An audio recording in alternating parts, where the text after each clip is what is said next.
na 206 personnes. def na 206 personnes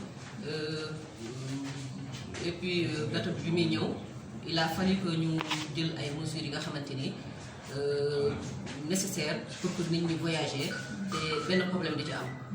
alhamdulilah bateau bi ñëw na def na première rotation après 6 mois d'arrêt donc def nañ ay mesures yoo xamante ni wax nañ nit ñi pour ñu respecter ko et ci li ñu gis nit ñi respecté nañ ko.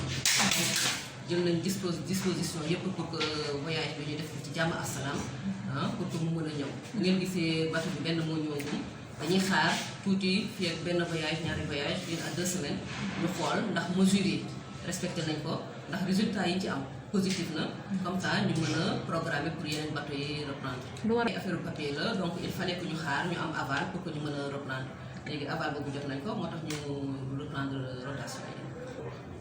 waaw xam nga voyage bu ñëw après dañuy recueillir ay avis nit ñi dañuy wax seen avis ñëw proposer ñu ko ñu tam ñu xool luñ ci mën a solutionner ñu defar solution bi comme ça nit ki mën a voyager tranquillement te fekk du ci am benn problème voilà.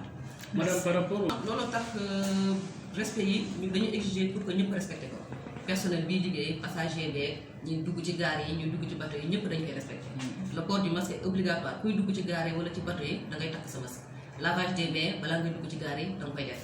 gel yi dañ koy utiliser pour passagers yi donc voilà même ci gaar yi dañuy def respect distanciation sociale donc yëpp ñi ngi gëstu di xool ñu koy gën a améliorer pour que vraiment nit ñi mën a voyager tranquillement seen xel dal ñu bañ a am sikki sakk ci voyage beeg wala ci bateau beeg affaire yooyu et puis médical bu nekk ci bateau bi donc ñooñu ñëpp dañ il veille à ça.